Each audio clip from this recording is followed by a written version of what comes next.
Let's make the easiest and most delicious chin chin.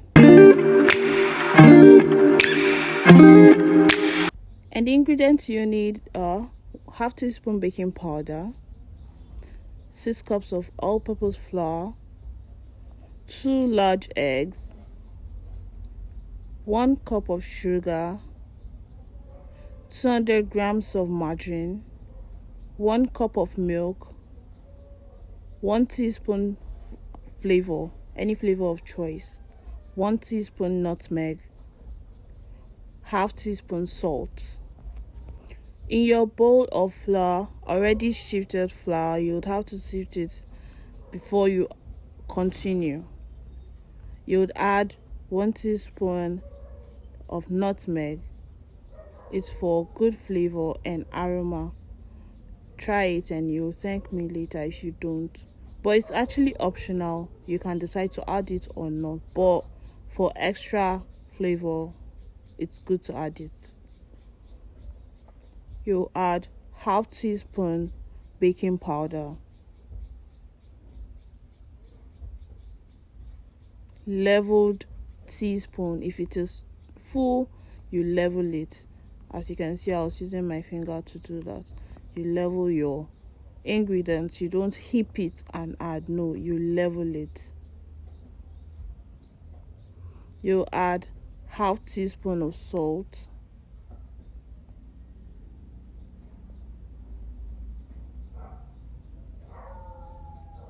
and you mix and combine together. Then you set it aside. In another bowl, you combine the sugar, the milk, and eggs. If you notice, I did not fold the milk because that was what I got from 1 tin of evaporated milk. So I used water to complete it to become the 1 cup I mentioned on the recipe. So take note of that. You may see that mine is not full, but I used water to complete it. You can use exactly 1 cup or a little above 1 cup, just because your flour may be of different quality, or depending on the type of flour you're using, you can use a bit more, a little above 1 cup, but usually you do not even need more than 1 cup. So now you add your margarine to the flour mixture. You keep rubbing it together until it is looking like breadcrumbs. When you keep rubbing, it will join and it will have a breadcrumb like texture. That is what you want. Make sure you rub everything together. I am trying to show you so that you would understand what I mean, so that you will not be having chunks of margarine in your dough after you're done mixing. That is why you take your time. While some people, you can even usually melt the margarine for easy mixing. You can actually do that, but I did not do that in this video. So now you'd add your flavor into the liquid, into our wet ingredients. You would add 1 teaspoon of that. Well, I added a little above 1 teaspoon. It's completely optional depending on how strong your flavor is.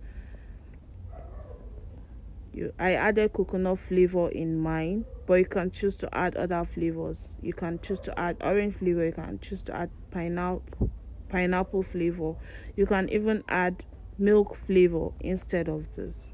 So I wanted to just use coconut flavor because that was what I had and I decided to use. And this recipe is good. You can multiply this recipe and use it for Christmas, but you would have to now tweak some of the ingredients, just because you don't want to have too much ingredients in your chin chin. Chin chin doesn't require too much ingredients. In fact, it is one of the most easy snacks and fastest too, because this particular chin chin I made did not take me so much time. It just took me just a good amount of time, but it did not take me too much time. Just because I was making this video, that's why I even wasted a bit of time. So you, after adding your wet ingredients, you keep mixing and mixing until you get a dough. I would add that water I was talking about somewhere around now, because I told you I did not fill my cup, my measuring cup of milk. I did not fill it, so I would complete it now by adding ordinary water. You can use milk complete, or you can also do that. Maybe use half cup of milk and then half cup of water. It would also be fine, but I used a whole tin of milk and it was not up to 1 cup, so I had to now add. Don't mind me, I am looking at my gloves because I had nails on and I was thinking it poked through.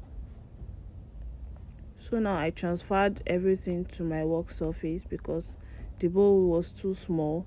So I transferred it to the work surface, and so that I'll have enough space to knead it together. You knead until you get your dough formed.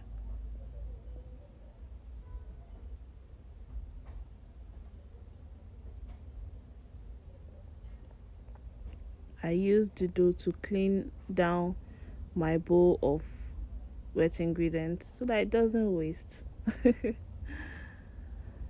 You keep kneading and kneading and kneading. Please note that you would use 1 cup of milk, or half cup of milk and half cup of water. You would see I added a bit of water because I did not fill my 1 cup of milk, just in case. So if you're enjoying this video, please, I would like you to kindly like, share, comment, and do all that good stuff, because it will really help me to know that you like the video. And if you have any question of something you do not understand or something I did not clarify, please, you can drop your questions in the comment section and I'll be more than glad to answer you. I'll be more than glad to respond to your questions. So drop your questions in the comment section. It makes me know that, okay, people are actually paying attention and people understood what I said, or there is a misunderstanding somewhere. It will really help me. It will help my channel grow. It will help me do better. It will help me post more recipes. So this is the point where I was adding the remaining balance. I did not want my dough to become too watery in the process of adding liquid, hence the reason why I'm adding it gradually. So I also advise you are careful with the water you are adding. Just try not to over add so that it doesn't become too watery.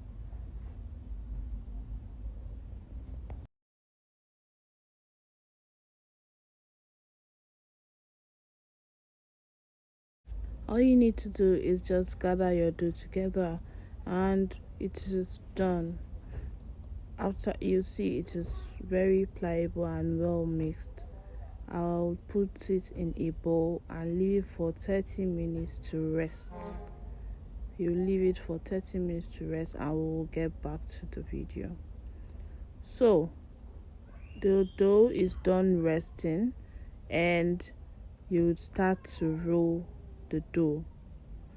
I did not add flour to the surface at first. You'll see that it was sticking a bit when I was rolling at first.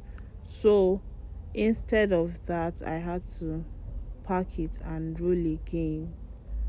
So you can add a bit of flour to your work surface just so that your dough doesn't keep sticking to the surface you're using. So this is where I had to now pack everything and knead again and then roll. It is very easy to do. you can just cut the dough a bit at a time so that at least it doesn't stress you too much. I'm using a candle rolling pin, but you can use a wooden rolling pin. You can even use a bottle, something that has a very smooth surface. That is what you need. You don't need so much. I'm using my pizza cutter. You can get pizza cutter from any shop that sells kitchen utensils. It's easier for me to use the pizza cutter, but you can use your knife, because if you notice this, I'm just going straight, and it's working fine for me. So you can use a pizza cutter, you can use your knife, you can use even scissors, because sometimes when I was growing up, our family house, when we go to the village during festive periods or weddings, when they want to be fast, they buy plenty scissors, because they are doing like a bag, and you don't expect them to sit down and be cutting one. So they just get big new scissors and they also use it. So whatever works for you, you're just trying to get a good cut. See, if you use too much water, all this thing I'm doing, you'll be doing times 2 of the work, because yours will be sticking together. I've tried different recipes, I've tried different quantity of water, and this works. 1 cup of water will work. Don't be tempted to add another water, because you see it's strong. Don't. See, I don't have to add any flour to the chin because the quantity of water I used was just perfect. So now I transferred this to a tray, and off we go to fry. I don't want to show you the remaining part of the cutting because it's just wasting time. So in your hot oil, you put one of the chin to see how hot your oil is. It is bringing out smoke because the pan did not have so much oil. That's why. And my phone got very hot in the process of frying, so I was not able to record the other parts. So this is just, I think, the last batch of frying. You just put not too much at a time and you keep stirring. This is the quantity we got from the whole recipe, and it is very nice. It is crunchy, it is not too strong, but super delicious. Please do not forget to like, share, subscribe. Thank you for watching.